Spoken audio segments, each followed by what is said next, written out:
Hi everyone. তো দুপুরবেলা ready হয়ে যাচ্ছি মামা বাড়িতে। সেই গেছিলাম জামাই ষষ্ঠীর সময়। তো যার কথা ছিল শুধু আমার মায়ের তো কয়দিন শরীর খারাপ ছিল, দাদু দিদাও খুব চিন্তা করছিল, এখন একটু ঠিক আছে, তাই মাকেও নিয়ে যাচ্ছি। আর এনেছি চাল ভাজা, চিড়ে ভাজা, কটা ফল, ভাইয়ের জন্য পুজোর জামা, আর দীঘা থেকে মামিরা দিদার জন্য যে ব্যাগটা এনেছি ওটা।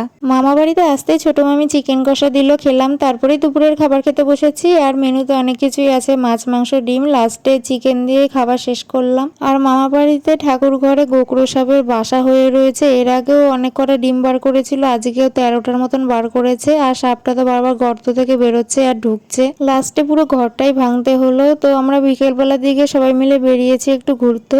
আর মামা বাড়িতে আসলে এমনি খুব ভালো লাগে, পরিবেশটা খুব ভালো আর এত সুন্দর হাওয়া দেয়, মানে পাখারও কোনো প্রয়োজন পড়ে না। প্রথমেই গেছিলাম বিলের পাড়ে, ওখান থেকে যে সূর্যটা এত সুন্দর লাগছে, কিছুক্ষণ এখানে ঠান্ডা হাওয়া খেতে খেতে সবাই গল্প করছিলাম। তারপরেই আসলাম শপিং মলে কিছু কেনার জন্য। ছোট মামি সন্ধ্যাবেলা স্পেশাল কিছু করবে, আর মা আমাদের সবাইকে আইসক্রিম খাওয়ালো। আমি কুলফি আইসক্রিম খাচ্ছি আর সবাই চকোবার আইসক্রিম খাচ্ছে। ভাইয়ের জন্য চকোবার আইসক্রিম নেওয়া হয়েছে, দিদা দাদুর জন্য এই মাজাটা নিয়েছি, আর আমার জন্য এই আমল দুধের প্যাকেট। আর সবারই ফুচকা খেতে ইচ্ছে করছিল, তখনই বাড়ির সামনে দিয়ে ফুচকা যাচ্ছিল, দিয়ে জল ফুচকা, আর আমার জন্য চুরমুর নিয়েছে, কিন্তু চুরমুরে থেকে জল ফুচকার টেস্টটাই বেশি। আর মামি বানাচ্ছে এখানে চিকেন পকোড়া, মাঝে মধ্যেই বানায়, আমি এই নিয়ে দুবার খাচ্ছি, ভালোই বানায় চিকেন পকোড়াটা। আমরা সবাই গল্প করতে করতে এখানে চিকেন পকোড়া খাচ্ছি, আর এই গরমে মামি আগুনের সামনে দাঁড়িয়ে আমাদের জন্য পকোড়া ভাজছে। তারপরে চিকেন পকোড়া খাওয়া শেষ না করতেই আবার বানিয়েছে চিকেন চাউমিন। একটা অন্যরকম মশলা দেওয়া হয়েছে বলে খেতে একটু কেমন লাগছিল,